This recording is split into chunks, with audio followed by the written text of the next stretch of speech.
guys, my name is Nairi and I'm running an adoption support type channel. Today we're going to talk about if you're having a new baby to adopt or a very young baby to adopt, and I'm going to go through a few things that I think would be useful to you. It's not going to be everything. I'm also a birth doula, and in a few weeks time I'm hoping to accompany a lady who is going to have a baby at home, and so I've got some of these products here in the home that I can show you to give you a little bit of an idea of how to set up ready, really. So one of the first things I want to say is when you have the new baby in the house, it's really useful to have a doubling up of everything. So have some stuff upstairs and some stuff downstairs, and if it's products that you use often, then double up on it. So what you could have, excuse me for bending over, is this type of basket. And you could have one of those upstairs and downstairs. I'm sure there's a rhyme about that, upstairs and downstairs. You could have one of those baskets upstairs and downstairs, and you could share out the products. So for example, nappies, wet wipes, cotton wool, you could have some in each, so that when you're upstairs and you're dealing with a baby, you don't have to run downstairs and vice versa. So that's just a little tip that I have for you. So my first product here is I can't show you how big it is, but it is a really big muslin cloth which you can use to swaddle your baby, and that really helps them to feel secure. It's also something you can use when you bath them. Actually, if your newborn baby doesn't enjoy being bathed, you can swaddle a baby in one of these when you're bathing them. It's breathable, it feels nice, so that's my first product for you. When the baby is born, you're not going to know necessarily how big they're going to be, and some babies are tiny, so I suggest you try and get hold of a naught size nappies. Some are a little bit bigger and you might be okay with size 1. Not every brand does both those sizes, but it's worth, I think, considering that when babies are quite tiny, if they're quite tiny as newborn babies, then the size 1 might well be too big for them. The other thing that you will need as an adopter, if you're not going to attempt to breastfeed, which I have to say is possible, but I'm not an expert on this to discuss it with you, but it's still going to be that you're going to need bottles as well. So here is a sterilizer.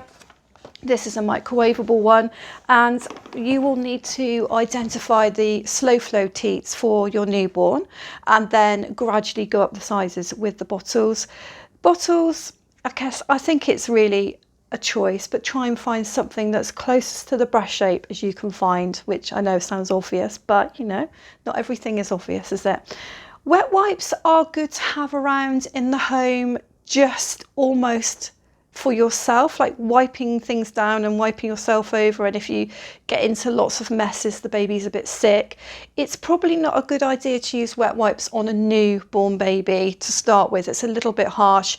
So what you're going to do is you're obviously going to have the trusty cotton wool balls and water, and again what you need to have available to you is some dishes and bowls that can easily be filled with water for upstairs and for downstairs, so you can quickly deal with those very squishy nappies that you need to deal with. Now the other thing is barrier cream. So sometimes you will need to have some sort of barrier cream. I mean, lots of newborn babies end up with nappy rash, and it's nothing necessarily that you would be doing, it just happens. I think because they need their nappies changed so often. So you can use a barrier cream such as Vaseline or E45, and then Sudocrem has a more sort of like a bigger antiseptic in it, but they are quite thick and congealed for newborn babies, and you don't always need anything that's massively barrier-ish. So my other products that I have here, so something like this, not necessarily this product, but the thing is about this is that if you can see, it's actually not that thick, and I think sometimes you just want to have a thinner barrier cream, a thinner nappy cream around, so that's quite easy to smooth onto the baby. And so what is really useful is a very soft bamboo type of face cloth that you can buy on the internet.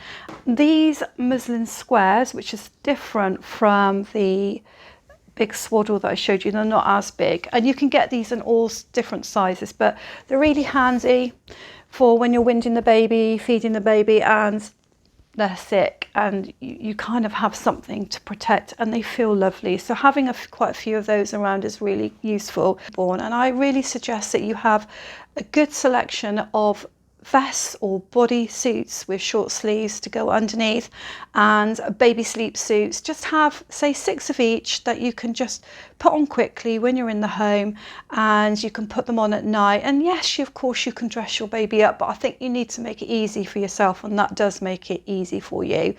We don't need to have a pram, as nice as it is. You don't need a pram in the beginning. You could do baby wearing and get yourself a sling that's suitable for newborn babies, and then get a pram later. I would suggest you need 2 areas though where they're going to sleep. Again, one upstairs and one downstairs. So you could have 2 very simple Moses baskets or cribs, or however you want to go with that. You'll need a baby bath, and you can get them elevated off the floor. I think trying to bath a baby in your own bath is pretty awkward. Bathing a baby is one of the most difficult early things that you need to do, so try and get a baby bath that's really easy for you to use, and some sort of changing area will be needed. It doesn't have to be a bought changing mat because they are quite cold, but somewhere that you can constantly go back to change the baby. Again, upstairs and downstairs is useful, which you can have set out for just doing that, so you're not packing away all the time. And I think, guys, those are my main points that I would like to make. I guess the only other thing to say is it's quite easy to forget about yourself in the process of having a new baby. It's very, very busy. So within these baskets that you have for the baby, put some stuff in there for you. So some snacks that you can have in the middle of the night when you're really tired, and really nice quality squashes or drinks that you can just grab really quickly. Make sure that you have a few little luxuries in the house for yourself, and you get in your own bath products and things to make you feel good, because it's always important, whether you are giving birth to a baby or you're adopting a new baby, to look after yourself. It's absolutely key to success. So guys, I hope you found that helpful. That won't be by all means everything that you need. You obviously need car seats and things like this. There's lots of other things, but I hope that helps you. And if it does, then please take the time to subscribe to my channel, which is under my name, Nappy Squires. Thank you very much. Bye.